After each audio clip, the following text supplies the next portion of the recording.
Todo comenzó cuando tenía 13 años. Recuerdo que fue una mañana cuando 3 mujeres tocaron a la puerta de mi casa. Vivíamos en Lagos de Moreno, Jalisco. Éramos muy pobres, había muchas necesidades, y yo tenía muchos hermanos. Mi papá abrió la puerta, las mujeres se pasaron y pidieron a mis padres que me permitieran trabajar para ellas como empleada doméstica. Sin embargo, no imaginaban el infierno al que realmente enviaban a su hija, que al igual que a otras jóvenes y niñas, le fue arrancada su infancia, ultrajada, torturada, martirizada y prostituida a la fuerza. Muchas gracias por pasar a los Caguamonsters. Y pues nada, si eres nuevo en el canal, dale like, suscríbete y quédate y si te gusta el terror, el cine, la música y esas cosas. Yo soy Buffalo Mike y esto es los Caguamonsters.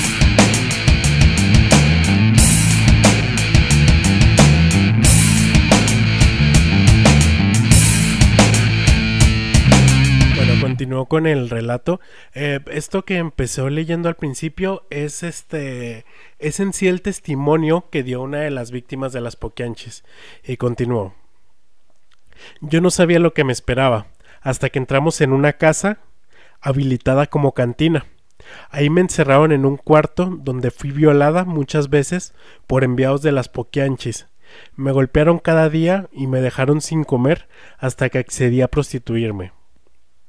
Algo que no olvido es cuando me llevaron a San Francisco del Rincón, Guanajuato. Ahí había otra jovencita, también de 13 años. Ella fue encontrada por las hermanas tras tener una hija producto de la violación de un familiar. Le prometieron un hogar y protección, pero lejos de eso la prostituyeron y a su bebé la dejaban en un cajón en el baño. Laura añadió que cuando las autoridades desmantelaron la red y las hermanas González Valenzuela fueron encarceladas, todas las víctimas fueron liberadas. De ahí algunas volvieron con su familia y otras prefirieron independizarse y seguir en la prostitución. Y bueno, y es que sí, realmente estamos hablando de que esta señorita se llama Laura, la sacaron de la casa de sus papás a los 13 años. Imagínate, una niña de 13 años. Pues pasó todos estos años viviendo en la prostitución, siendo abusada por sus patronas, que en este caso eran las Poquianchis. Y cuando sales de ese infierno, pues realmente ya no sabes hacer nada. No conoces otra vida más que esa. Y pues bueno, me estoy muy emocionado porque pues es un tema que yo sé que es difícil. Yo sé que muchos otros blogueros, otros podcasts, otros youtubers han hablado sobre este tema y es la primera vez en que yo lo voy a tocar. Voy a tratar de hacerlo bien y espero que ahí en casa, en el trabajo donde me estés viendo, les guste mucho. Y pues bueno, las Poquianchis eran un grupo criminal formado por 4 mujeres. Las 4 eran hermanas y se dedicaban a la trata de blancas, operando en parte de Jalisco y Guanajuato en los años de 1945. Delfina, María de Jesús, Luisa González y Carmen González Valenzuela. Las 4 eran hermanas. Las 4 crecieron en un ambiente familiar muy problemático, hasta que sus padres murieron. Les dejaron una pequeña herencia con la que decidieron iniciar un pequeño negocio. Abrieron una pequeña cantina en el municipio del Salto Juanacatlán, en el estado de Jalisco, donde se servían bebidas alcohólicas y además se ofrecían servicios sexuales de jóvenes prostitutas. Negociazo. El negocio pronto dio frutos y abrieron una segunda cantina burdel en Lagos de Moreno. Delfina era quien estaba a cargo y Carmen llevaba la contabilidad. Las dos consiguieron los permisos para abrir el famoso Guadalajara de Noche, que era otro burdel, el cual se convirtió en uno de los principales burdeles de la región.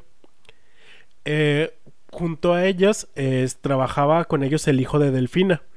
El hijo de Delfina se encargaba de supervisar a las jóvenes, de controlar la seguridad del lugar y además les pagaba a las autoridades para que no les clausuraran para el negocio. Pero un día no les funcionó el pago a los agentes y llegaron a cerrarles el lugar.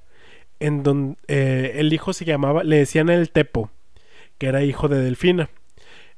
Pues con toda esta bronca, los agentes de policía mataron al Tepo, al hijo de Delfina, y sedienta de venganza, Delfina contrató militares que seguramente eran dueños del burdel para encontrar a los responsables del asesinato de su hijo. Y pues así comenzó pues una serie de asesinatos a policías por parte de Delfina, que era una de las Poquianchis. Y pues ahí se cree que allí inició pues lo de los asesinatos, porque en sí a las Poquianchis se les acusa de secuestro, de trata de blancas, de violación, pero también de asesinatos, porque igual, como les comentaba, las Poquianchis tenían clientes importantes que podían ser militares, que podían ser alcaldes, que podían ser políticos, y pues estos les hacían el paro a ellas. Y pues bueno, con estos problemas, con los asesinatos, decidieron mudarse a Guanajuato. Saludos a Guanajuato, donde iniciaron un nuevo negocio junto a su hermana María de Jesús, que ya había tenido su propio negocio de prostitución. Y con el dinero que tenían las tres, abrieron el burdel La Barca de Oro. Esto en León, Guanajuato, donde cabe mencionar que la prostitución era legal. El local que rentaron las hermanas le pertenecía a un hombre apodado el Poquianchis. Con el tiempo, ellas fueron conocidas con el mismo apodo. Así La Barca de Oro fue un éxito y pudieron abrir una segunda sucursal nombrada descaradamente como el Guadalajara de Noche, ahora en Guanajuato. Entonces hemos hablado hasta ahora de tres hermanas: Delfina, Carmen y María de Jesús. La cuarta hermana, de nombre Luisa, tenía sus propios negocios de prostitución en Tamaulipas. Ella muy seguido le pedía a sus hermanas en Guanajuato que le enviaran mercancía. En 1962 las autoridades decidieron cerrar todos los burdeles y ellas compraron el rancho Loma del Ángel y lo transformaron en prostíbulo. Estas mujeres, no sé cómo, no sé, aún vamos, en un momento más voy a reservar mis opiniones personales hasta el final. Hasta aquí vamos bien. No podemos criticar el hecho de que las hermanas fueran por la vida abriendo prostíbulos, porque en estos tiempos la prostitución era legal. Ahorita pues sí nos causa un poquito de ruido que haya prostíbulos, pero pues en ese tiempo, ¿qué hacía si todo era legal? Lo lamentable, o sea, lo ilegal ahí y lo que sí se pasaban de lanza es que las Poquianchis iban de pueblo en pueblo buscando jovencitas de 12 o 13 años a quienes secuestraban, y en ocasiones algunos padres entregaban por dinero. Estando en el prostíbulo las examinaban desnudas de pies a cabeza y después eran violadas por los empleados de las Poquianchis. Las bañaban en agua fría e inmediatamente comenzaban a trabajar. O sea, tú te imaginas el terror de una niña de 12 años que debería estar en sexto de primaria viviendo estas cosas, que seas entregada por tus papás, que te lleven a una casa que no conoces, que te golpeen, que te violen. Y pues bueno, las niñas les eran útiles hasta que tenían 25 años. Imagínate, tengo 27, ya para los 25 años ya no sirves. Y una vez que cumplían 25, las mandaban con un hombre a quien le apodaban el verdugo, quien se encargaba de matarlas de hambre, golpearlas, enterrarlas vivas o arrojarlas desde una azotea para que murieran al caer. O sea que si no morías de hambre, morías por golpizas, o te dejaban caer de una azotea, o te enterraban viva. Chinguen a su madre, la neta, chinguen a su madre, pinches Poquianchis. Y si alguna de las muchachas hacía algo indebido, eran torturadas o asesinadas, así como las que estaban embarazadas eran obligadas a abortar.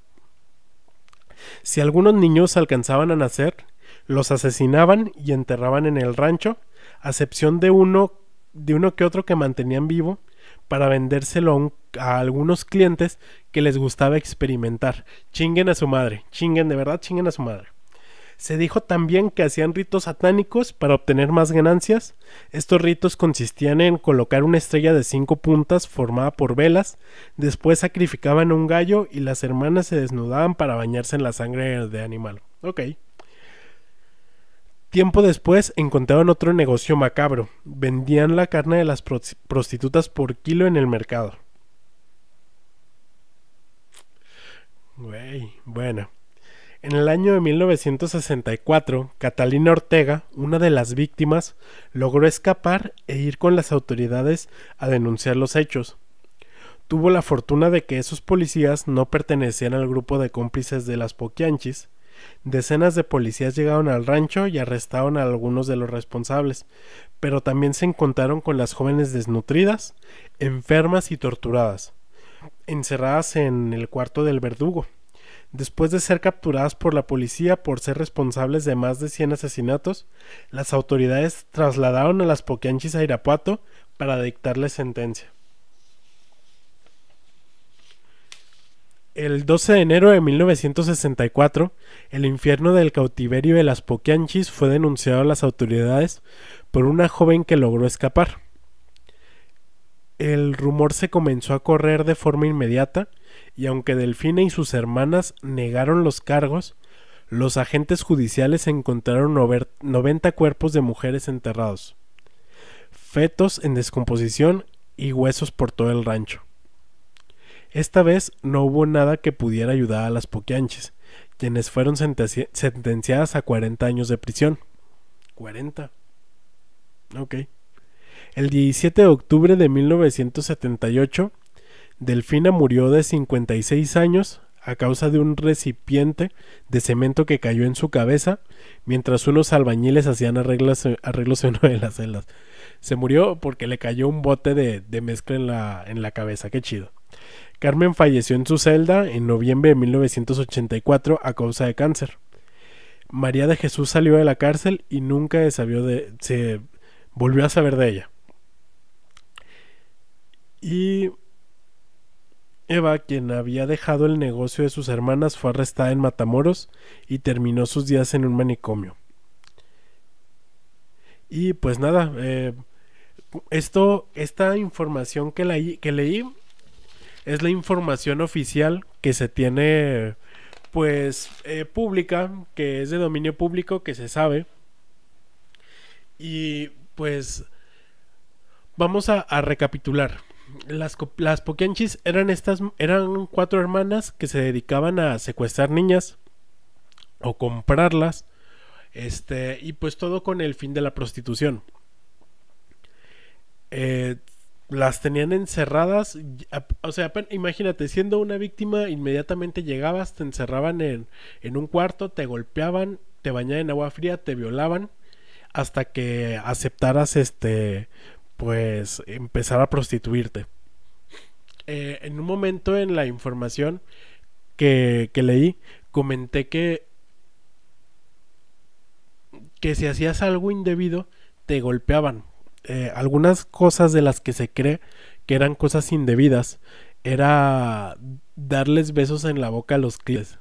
Si tú le dabas un beso en la boca al cliente, pues las Poquianchis te golpeaban porque era pecado a eso. Porque eran muy católicas también las Poquianchis. También prohibían pues la práctica del sexo anal también era prohibida por ellas. Las golpeaban por no hacer lo que los clientes querían.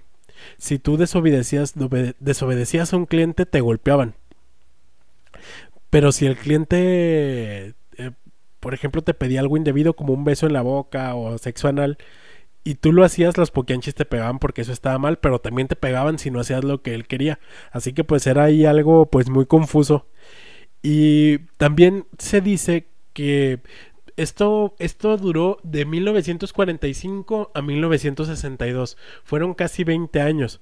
Esto le permitió a estas cabronas a que una vez que una de las muchachas se embarazaba, si era niña la dejaban vivir para que el pinche negocio siguiera pues creciendo, de que mira, ya nació otra niña, pues vamos a criarla y educarla para que crezca en la prostitución. Es por esto que muchas de las muchachas cuando se acabó el negocio de las poquianchis se independizaron y iniciaron ellas el propio negocio porque no sabían otra manera de vivir. Ya estaban acostumbradas a atender hombres, a que les pagaran todo y de que esa solo era la manera. No aprendieron ningún oficio, no estudiaron y, y pues pasa. Y cuando les recomiendo mucho que acabando de ver este video se vayan inmediatamente a ver la película de las Poquianchis. No recuerdo de qué año es la película, por aquí se los voy a poner, pero está gratis en YouTube. Yo la vi la semana pasada para investigar, con fines de investigación. La película empieza y inmediatamente se ve la redada de cómo pues llegan al rancho de las Poquianchis y empiezan a sacar todos los cuerpos que estaban enterrados. Este. Se ve bien enfermo porque pues ven que sacan, ves que en una película sesentera, me parece que es de los sesentas, no, perdón, es imposible, setentas, de los setentas, de que están sacando un cuerpo de una zanja en una película mexicana. Este, y pues se ve todo este proceso legal que a la que se tienen que enfrentar las hermanas Poquianchis, las Poquianchis. Este, se ve que pues de que ellas niegan todos los cargos. Ellas dicen que no secuestraron a nadie, dicen que no golpeaban a nadie y es más, le echan la culpa a las muchachas. Dicen que las muchachas eran las que golpeaban a sus compañeras y es que tienen razón. O sea, las Poquianchis pasó un caso. En la película te vas a dar cuenta de uno de los casos sencillito para que te des una idea. Las tienen a ellas encerradas a todas en un cuarto. No hay ni siquiera camas. Dormían en el piso y eran muchas mujeres en un cuartito muy pequeño. Una de ellas, estamos hablando de que todas tenían aproximadamente 12 o 13 años. Una de ellas, pues, son niñas. Pues ocurrió de que se hizo, no recuerdo si se hizo pipí o popó, pero una de esas dos cosas se hizo y llegó una de las Poquianchis y se dio cuenta y la regañaron bastante duro y le dijo a todas las muchachas que la golpearan y todas las muchachas sin pensarlo se fueron sobre de ella. O sea, les generaron a ellas de tan chiquitas que estaban ahí, les generaron un síndrome de Estocolmo que creían que de verdad las Poquianchis se preocupaban por ellas. Y todas fueron y la golpearon sin pensarlo, como que ellas en su mente traían mucha rabia contenida y pues esto provocó que ellas mismas fueran a golpear a la compañera que también estaba secuestrada junto con ellas. Las Poquianchis aprovechaban esto de pues este lavado de cerebro que le hacían a sus víctimas porque como les comentaba, las secuestraban desde muy niñas y ellas mismas hacían que obedecieran pues las órdenes y si ellas le decían golpea a tu compañera, las golpeaban y muchas veces entre grupos de 10 o 20 como lo pueden estar viendo ahí en la película. Y cuando a las Poquianchis se les detiene y les hacen pues explicar, pues declarar sobre estos cargos, ellas dicen que nunca hicieron nada, que eran las muchachas quienes se golpeaban entre ellas mismas, quienes se mataban de hambre, que ellas nada más eran dueñas del local y que las muchachas eran las que se encargaban de llevar todo y de todos los homicidios, de que los cuerpos no, a ese le mató, a esa muchacha la mató tal otra muchacha, y la enterraron en Tetal porque ellas no hacían nada, no se ensuciaban las manos, ellas nada más daban la orden para que se ejecutaran estas cosas. Y pues nada, les recomiendo que vayan a ver esta película acabando de ver este video. Y pues muchas gracias por haber pasado al canal. Ya es el capítulo número 13. La semana pasada estuvimos hablando de las brujas del Tepoztlán. Por ahí empecé a conocer a gente de Portugal que ve los videos. Y pues saludos hasta allá, hasta Portugal. Y espero que les haya gustado esta leyenda de Guanajuato, México. Y pues nada, por mi parte sería todo. Muchas gracias por pasar a los Cabamonsters. Vámonos.